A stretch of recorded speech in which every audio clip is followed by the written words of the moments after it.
Asma bint Umais, the woman of two migrations. Some of the Prophet's companions thought that the concept of hijrah is restricted to migrating from Makkah to Medina. It is one of the levels of Iman in Islam, like the titles, the earliest Muslims, the Badr warriors, etc. They therefore assumed that those who migrated to Abyssinia and stayed there till the last day of the Battle of Khyber had no reward of migration. This opinion worried Hazrat Asma. She then came to the Messenger ﷺ, distressed, and asked him of the truthfulness of what some of the companions were saying. The Messenger of Allah subhanahu wa ta'ala told her, "You have two migrations and the people have one." The Prophet ﷺ's statement to Hazrat Asma was not to soothe her nerves or to console her. It was rather an explanation of the reality, a clarification concerning an ambiguous matter and a way of preventing crisis. For those who left Mecca for Abyssinia, running away with their religion did really migrate. As Allah subhanahu wa ta'ala says in the Quran in chapter 4, verse 97, "Was not the earth of Allah spacious enough for you to immigrate therein?" Hazrat Asma was among the first Muslims. She embraced Islam very early along with her husband Hazrat Jafar. They were newlywed when they set out for Abyssinia as immigrants in the way of Allah. Islam had overwhelmed their lives. Instead of staying in Makkah and enjoying their first days of marriage, they had their first few days of marriage spent in the path of jihad and struggle and in the path of perseverance.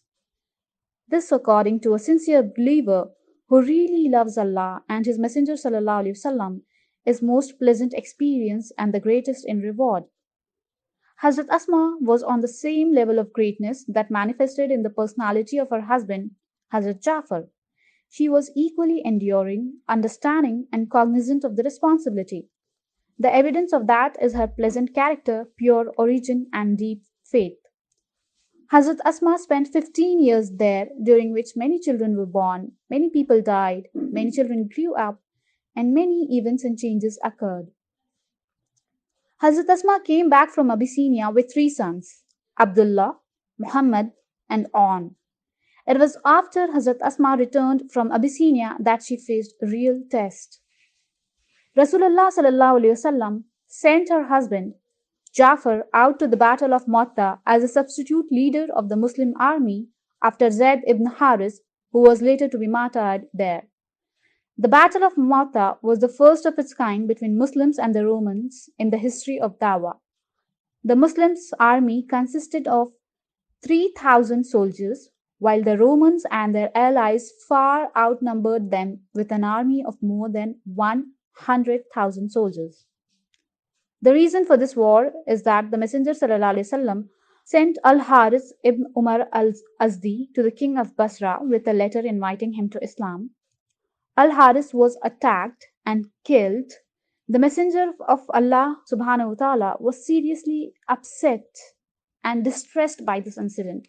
So he called upon the Muslims to set out and avenge the death of Al Haris.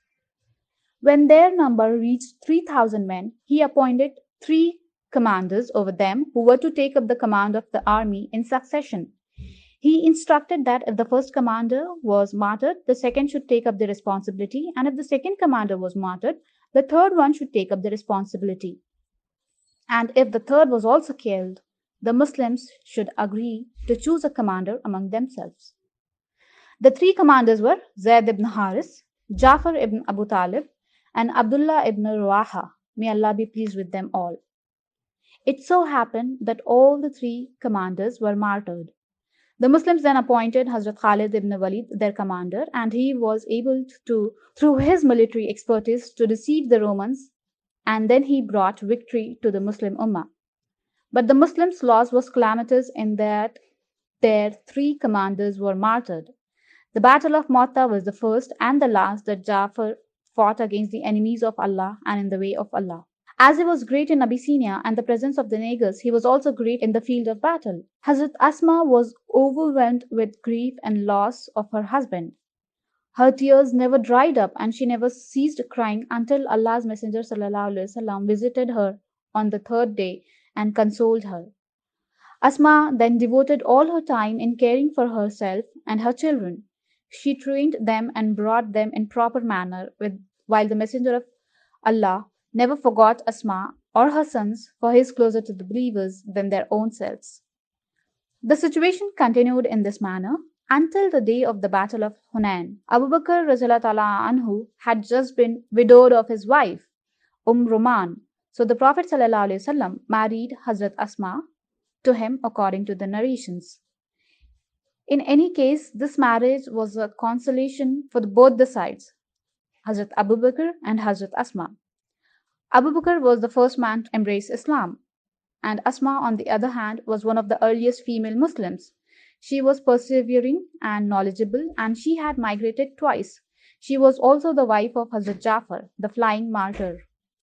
Asma lived in the house of Abu Bakr as an honorable and responsible wife. She had a son for Hazrat Abu Bakr, whose name is Muhammad. A manifestation of good companionship that Asma enjoined with her husband Abu Bakr showed when he was in his illness in which he died. He ordered that it was Asma who should wash him when he died. This is clearly an extreme show of love and trust.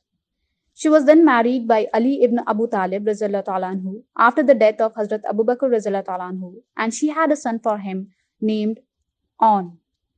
Asma lived in the house of Ali as a noble lady who fulfilled her marital obligations without negligence or sluggishness, in spite of all these movements and trials and tribulations. It was reported that her son, Muhammad ibn Jafar and Muhammad ibn Abu Bakr, bragged to each other one day, each of them telling the other that he was better and that his father was better than the others. Ali anhu was present there, and he asked Hazrat Asma to be the judge between them. You wonder, did Ali wanted to test her intelligence, or he just wanted to know the extent of love and sense of obligation that occupied her heart? Here, Hazrat Asma demonstrated the loftiest picture of a Muslim woman and a believing wife. She provided an everlasting lesson for every girl, every wife, and every mother. She answered without hesitation or discrimination. I have never seen a young man better than Jafar, and I have never seen a middle-aged man better than Abu Bakr. The two boys then kept quiet and stopped their bragging. It was then that Ali spoke jokingly, What have you then left for us? Asma's journey from this world then started drawing near when the news of the death of her son, Muhammad ibn Abu Bakr, came to her from Egypt. She went to her prayer corner in her house, concealed her fury, performed some supererogatory prayers, and held back her tears. All this had a negative effect on her body that was already weak and aging. After a few days, she eventually died and her soul moved to the high heavens. May Allah be pleased with her. Our takeaway from the life of Hazrat Asma would be to learn the curiosity like hers in the matters of deen. The way she was worried and she went to Rasul Akram sallallahu alaihi wasallam to know whether her migration to Abyssinia was considered as hijrah or not. She was also a woman of strength and patience. She endured many hardships in her life, including widowhood, but none of it made her bitter. Instead, they made her wiser, stronger, and more connected to Allah subhanahu wa ta'ala. May Allah grant us the ability to emulate these qualities in our life.